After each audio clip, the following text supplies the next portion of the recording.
മഅരിഫത്തു റബ്ബ്, റബ്ബിനെ അറിയണം എന്ന് പറഞ്ഞല്ലോ. എങ്ങനെയാണ് റബ്ബിനെ അറിയേണ്ടത്? റബ്ബിനെ അറിയാൻ, അള്ളാഹുവിനെ അറിയാൻ രണ്ട് വഴികളുണ്ട്. ബി ആയാതിഹി വ മഖ്ലൂഖാതിഹി, അള്ളാഹു സുബ്ഹാനഹു വ തആലയുടെ ഭൗതികമായ ദൃഷ്ടാന്തങ്ങൾ, അവന്റെ സൃഷ്ടിപ്പുകൾ, അതിൽ നിന്ന് അള്ളാഹുവിനെ അറിയണം. സൂര്യനെ നോക്കൂ നിങ്ങൾ, എത്ര മനോഹരമായ സൃഷ്ടിപ്പാണത്, എന്തു വലിയ സൃഷ്ടിപ്പാണത്. 13 ലക്ഷത്തോളം ഭൂമി സൂര്യനിൽ ഉൾക്കൊള്ളാൻ മാത്രം വലുപ്പമുണ്ട് അതിന് എന്നാണ് അതിനെക്കുറിച്ച് അറിവുള്ള ചില ആളുകൾ പറയുന്നത്. എന്നാൽ സൂര്യനേക്കാൾ 10,000 മടങ്ങ് വലുപ്പമുള്ള നക്ഷത്രങ്ങളുണ്ട് എന്നാണ് ഇന്ന് ആളുകൾ പറഞ്ഞുകൊണ്ടിരിക്കുന്നത്. ഇങ്ങനെയുള്ള നക്ഷത്രങ്ങൾ കൊണ്ട് സമ്പന്നമാണ് ഓരോ ഗാലക്സികളും. ഇങ്ങനത്തെ ഓരോ ഗാലക്സികളുണ്ട്, ആയിരക്കണക്കിനും ലക്ഷക്കണക്കിനും ഗാലക്സികളുണ്ട്. ഇത്ര വലുപ്പമുള്ള പ്രപഞ്ചം സൃഷ്ടിച്ചവൻ, അവൻ എത്ര വലിയവനായിരിക്കും. അള്ളാഹു ഖുർആനിൽ പറഞ്ഞില്ലേ, വമാ ഖദറുല്ലാഹ ഹഖ ഖദ്രിഹി, അവർ അള്ളാഹുവിനെ മനസ്സിലാക്കേണ്ടതുപോലെ മനസ്സിലാക്കിയിട്ടില്ല.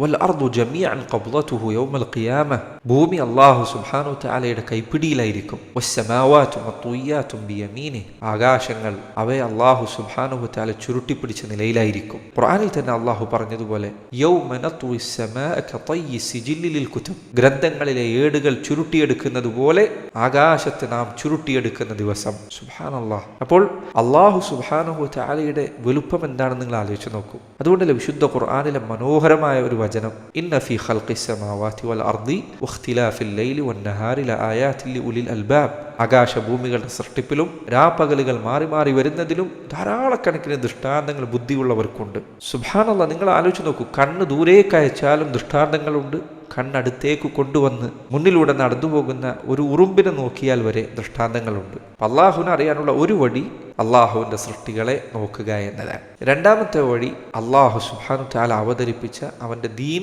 അത് നോക്കുക എന്നതാണ്. ഈ ദുനിയാവിൽ അള്ളാഹു അവതരിപ്പിച്ച അത്ഭുതങ്ങളിലൊന്നാണ് അള്ളാഹുവിൻ്റെ അടുക്കൽ നിന്നുള്ള വഹി, നബിമാർക്ക് അവൻ നൽകിയ സന്ദേശം. ആ സന്ദേശം നോക്കുക, വിശുദ്ധ ഖുർആൻ. അള്ളാഹുവിനെ അറിയാനുള്ള ഏറ്റവും നല്ല വഴികളിലൊന്നാണ്. അള്ളാഹുവിൻ്റെ റസൂൽ സല്ലല്ലാഹു അലൈഹി വസല്ലം ഹദീസ്, അള്ളാഹുവിനെ കുറിച്ച് പരിചയപ്പെടുത്തി തരുന്ന, മനസ്സിലാക്കി തരുന്ന ഏറ്റവും നല്ല വാക്കുകളിൽ ഒന്നാണ് നബി സല്ലല്ലാഹു അലൈഹി വസല്ലം ഹദീസുകൾ. അതിൽ തന്നെ പ്രത്യേകം എടുത്തു പറയേണ്ടതാണ് അള്ളാഹുവിനെ കുറിച്ച് അറിയിക്കുന്ന അവൻ്റെ നാമങ്ങൾ, വിശേഷണങ്ങൾ, അസ്മാ ഉ സിഫാത്ത് എന്ന് പറയുന്നത് അതിനെക്കുറിച്ചാണ്. അള്ളാഹുവിൻ്റെ നാമങ്ങൾ, അൽ അസ്മാ ഉൽ ഹുസ്ന, അത് പഠിക്കുക അള്ളാഹുവിനെ കുറിച്ച് അറിയിച്ചു തരുന്ന കാര്യമാണ്. അള്ളാഹുവിൻ്റെ വിശേഷണങ്ങൾ പഠിക്കുക.